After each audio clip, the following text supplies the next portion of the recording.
Baik, kira-kira orang yang bertanya, apa yang saya dapatkan kalau saya beristighfar? Yang pertama, akan dicatatkan pahala buat Anda sendiri. Karena istighfar ucapan yang tidak butuh energi banyak, hanya lisan dan bibir kita yang tergerakkan, ya, suara sedikit saja, tidak ada energi yang besar. Itu adalah ibadah yang besar pahalanya. Allah subhanahu wa ta'ala memerintahkan kita dan memerintahkan juga Nabinya Muhammad sallallahu alaihi wasallam untuk beristighfar kepadanya. Allah berfirman di dalam surah Mu'min ayat 55, A'udzu billahi minasyaitonir rajim, fasbir inna wa'dallahi haqqun wastaghfir li dzambik wastaghfir li dzambika wasabbih bihamdi rabbika bil 'ashyi wal ibkar. Maka bersabarlah kamu, hai Muhammad dan pengikutmu, dalam melalui kehidupan dunia dengan segala macam cobaannya. Toh ada kehidupan akhirat yang akan abadi dengan nikmat. Karena sungguhnya janji Allah itu benar, tidak ada kedustaan. Salat, puasa, zakat, bakti sama orang tua, bersedekah, zikir, doa, apa saja kerjakan, semua akan kau dapatkan hasilnya.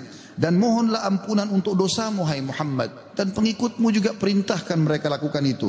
Dan bertasbihlah seraya memuji Tuhanmu pada waktu pagi atau pada waktu petang dan juga pagi hari. Kemudian juga Allah mengatakan dalam surah Al-Muzammil ayat 20, A'udzubillahi minasyaitonir rajim, wastaghfirullah innallaha ghafurur rahim. Dan mohonlah selalu ampunan kepada Allah, istighfar. Sesungguhnya Allah Maha Pengampun lagi Maha Penyayang. Dan yang terakhir ayat Al-Qur'an adalah Al-Imran 133. Tentu ayat banyak sekali tapi saya singkatkan di sini karena khutbah Jumat. A'udzu billahi minasyaitonir rajim. Wasari'u ila magfiratin min rabbikum wa jannatin arduha as-samawati wal ardu iddat lil muttaqin. Dan bersegeralah kamu kepada ampunan dari Tuhanmu dan kepada surga yang luasnya seluas langit dan bumi yang disediakan untuk orang-orang beriman. Yang kedua, saudaraku seiman, istighfar sebab utama datangnya rezeki. Allah menyebutkan dalam Al-Quran, ya, apa yang diucapkan oleh lisan nabinya yang mulia Nuh alaihissalam dalam surah Nuh ayat 10 sampai ayat 12. A'udzu billahi minasyaitonir rajim. Faqultu astaghfiru rabbakum innahu kana ghaffara yursilis samaa 'alaikum midrara wa yumditkum bi amwalin wa banina wa yaj'al lakum jannatin wa yaj'al lakum anhara. Maka aku berkata kepada kaumku, ya Allah, kata Nabi Nuh, mohonlah ampun kepada Tuhan kalian. Sesungguhnya Dia Allah adalah Maha Pengampun. Niscaya dengan mohon ampun istighfar kalian itu, Dia Allah akan mengirimkan hujan kepadamu yang lebat dan memperbanyak harta juga anak-anakmu dan mengadakan untukmu kebun-kebun dan mengadakan di dalamnya sungai-sungai. Juga dalam surah Hud ayat 52 Allah subhanahu wa ta'ala berfirman, A'udzu billahi minasyaitonir rajim, ya qaumi, Nabi Hud berkata alaihissalam, ya qaumi istaghfiru rabbakum thumma tubu ilaihi yursilis samaa 'alaikum midrara wa yazidkum quwwatan ila quwwatikum wa la tatawallaw mujrimin. Hai kaumku, kata Nabi Hud alaihissalam, banyaklah mohon ampunlah kepada Tuhan kalian dan bertobatlah kepadanya. Niscaya pasti dengan istighfar dan tobat kalian Dia menurunkan hujan yang sangat deras atasmu.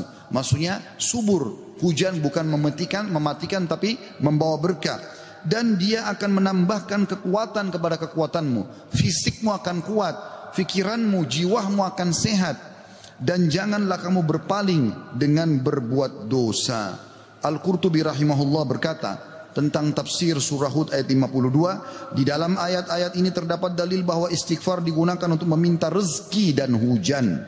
Juga Ibnu Katsir berkata rahimahullah dalam tafsir beliau surah Hud ayat 25, jika kalian bertobat dan memohon ampunan kepada Allah serta kalian mentaatinya, niscaya Allah akan memperbanyak rezeki kalian, memberikan kalian minum dengan nikmat-nikmat langit, mengeluarkan untuk kalian nikmat-nikmat bumi, menumbuhkan untuk kalian tumbuh-tumbuhan, mengalirkan untuk kalian air, dan menjadikan untuk kalian kebun-kebun. Di dalamnya terdapat berbagai macam buah-buahan, dan Dia menyelingi di antara kebun-kebun tersebut sungai-sungai yang mengalir. Yang ketiga, saudaraku seiman, istighfar sebab masuk ke dalam surga. Sebagaimana kita sudah tahu bersama-sama, salah satu zikir pagi dan petang yang sangat dianjurkan adalah membaca Sayyidul Istighfar, tuannya istighfar, yaitu lafadznya sebagaimana dinukil dari Nabi SAW, beliau mengatakan, Allahumma anta rabbi, la ilaha illa anta khalaqtani, wa ana abduka wa ana ala ahdika wa wa'dika mastata'tu, a'udhu bika min syarri ma sana'tu, abu'u laka bi ni'matika alayya wa abu'u bidzambi, faghfirli fa innahu la yakfiru dhunuba illa ant. Yang artinya, ya Allah, sungguhnya Engkau adalah Rabbku, penciptaku. Tidak ada Tuhan yang berhak disembah kecuali Engkau. Engkaulah yang telah menciptakanku dan aku adalah hambamu. Aku senantiasa berada dalam perjanjian bersamamu. Maksudnya mentauhidkan Allah dan tidak bermaksiat. Dan aku yakin akan janjimu tentang pahala bagi orang mukmin semampuku. Aku berlindung kepadamu dari kejelekan yang aku perbuat. Aku mengakui nikmatmu kepadaku, serta aku mengakui dosaku. Oleh karena itu ampunilah aku, karena sungguhnya tidak ada yang mengampuni dosa kecuali Engkau. Kata Nabi SAW, siapa yang mengucapkan ini, man qalaha minan nahari mukinan, dia yakin, besok dia ucapkan di siang hari atau pagi hari dengan yakin dalam hatinya, famata min yaumihi, kemudian dia meninggal pada hari itu, qabla an yumsiya, sebelum tiba di sore hari, fahuwa min ahlil jannah, dia pasti masuk ke dalam surga. Wa man qalaha minal laili wa huwa muqinun biha, dan siapa ucapkan walaupun sekali saja di malam hari, famata, maka kemudian dia mati, qabla an yusbih, sebelum dia tiba pagi hari, fahuwa min ahlil jannah. Yang keempat, istighfar adalah sebab dihapuskannya dosa. Mohon maaf kalau sedikit panjang, saya minta waktu sekitar beberapa menit lagi. Kata ada berkata radhiyallahu rahimahullah, sesungguhnya Al-Quran menunjuki kalian tentang penyakit dan penyembuhannya, yaitu dosa adalah penyakit dan penyembuhannya adalah istighfar.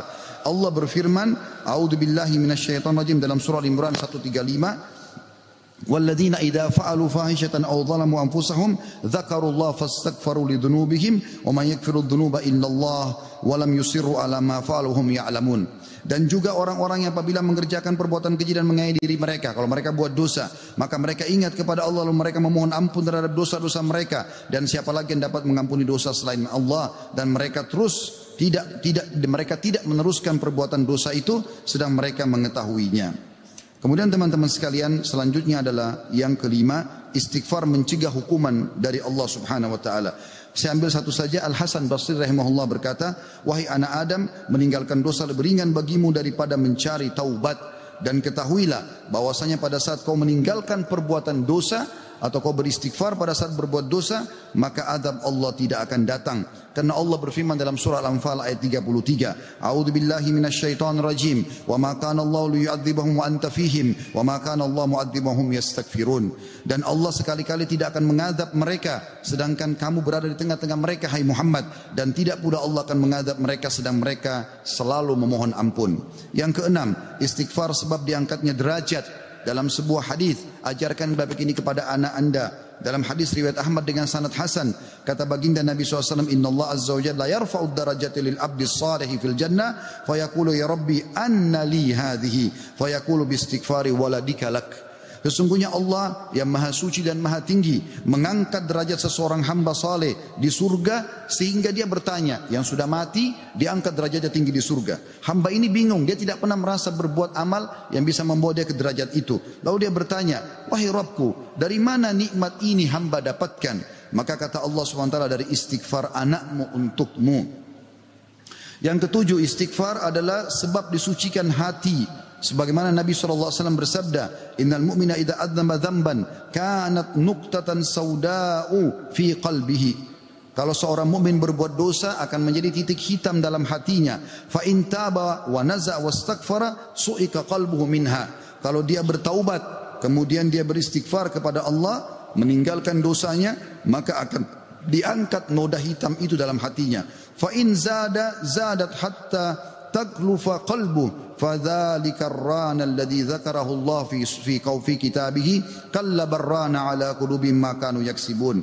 Dan kalau seandainya dia bertaubat dan meninggalkannya serta beristighfar, hatinya kembali bersih darinya, dan kalau dia tambah melakukan dosa, maka bertambah pula titik hitam itu sampai menutupi seluruh hatinya.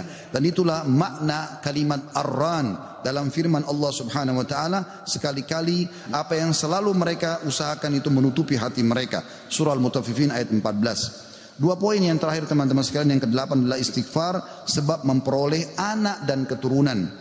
Dinukil dalam sebuah riwayat disebutkan oleh Abu Hanifah rahimahullah dalam musnadnya, bahwasanya seseorang datang mengeluh dari Jabir bin Abdullah radhiyallahu anhu, seseorang mengeluh kepada Nabi SAW lalu berkata, ya Rasulullah, ya sesungguhnya orang semua punya anak tapi aku sendiri yang tidak punya anak. Maka kata Nabi SAW, mana kau dari dua senjatamu, memperbanyak sedekah dan istighfar, maka dengannya kau akan diberikan rezeki. Kata Jabir bin Abdullah, orang itu pun mengamalkan, lalu saya menyaksikan orang itu dikaruniai 9 orang anak, semuanya laki-laki.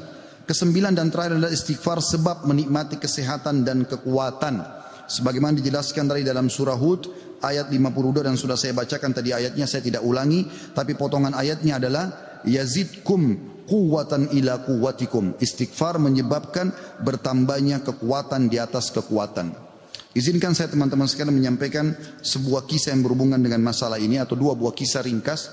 Ada seseorang di Irak dulu pernah berdagang, kemudian dia menemukan semua pedagang di pasar laku barangnya kecuali dia, dan dia orang miskin. Dia mengatakan, saya pun duduk di dekat barang saya sampai menjelang sore belum laku-laku. Maka tiba-tiba saya mengingat firman atau sabda Nabi SAW, man aksara istighfar, siapa yang memperbanyak istighfar, ja'alallahu lahu min kulli hammin faraja, Allah akan berikan kelapangan dari setiap kesedihannya, wa min kulli dikin makhraja, dan jalan keluar dari setiap masalahnya, dan juga razaqahu min haitsu la yahtasib, maka Allah akan berikan rezeki dari tempat tidak disangka-sangka. Maka dia bilang, saya pun beristighfar kepada Allah, dan terjadi satu keajaiban yang luar biasa. Ternyata datang kepadaku hampir seluruh pedagang pasar datang, dan mereka memperebutkan barang daganganku. Terakhir kisah seseorang yang bernama Abu Yusuf, saudaraku seiman, di musim haji, seorang syekh, dalam kisah yang tidak disebutkan namanya siapa, sedang menyampaikan masalah istighfar. Datang seseorang setelah pengajian bernama Abu Yusuf lalu berkata, Syekh, saya ingin bercerita tentang manfaat istighfar yang Anda sampaikan tadi. Kata syekhnya, silakan. Dia bilang, saya menikah bertahun-tahun tidak punya anak sama sekali, dan saya sama istri saya sedih. Lalu satu waktu saya pernah mendengarkan sebuah siaran tentang makna, ya, firman Allah SWT surah Nuh ayat 10 sampai ayat 12, tadi sudah saya bacakan ayatnya, bahwasanya orang kalau istighfar akan diturunkan hujan dari langit, diberikan keturunan dan juga harta. Lalu saya mengatakan kepada istri saya, wahai Ummu Yusuf, ayo kita istighfar, sudah bertahun-tahun kita berusaha berobat sana sini tidak punya anak. Maka dia sama istrinya mengatakan, kami pun beristighfar tidak mengenal waktu, tidak mengenal tempat kecuali di WC. Kita tidak baca di WC, di tempat tidur, di ruang makan, di halaman, selalu baca. Dan subhanallah, kata dia, Syekh, bulan itu Ummu Yusuf hamil dan lahirlah Yusuf. Begitu selesai hamil, lagi masa nifas, saya bilang, Ummu Yusuf, kita sudah bertahun-tahun tidak punya anak, ayo kita istighfar kepada Allah untuk anak yang kedua. Kata dia, Anda tahu Syekh, selesai nifas Ummu Yusuf hamil dan kami dapat lagi anak kedua, dua-duanya laki-laki.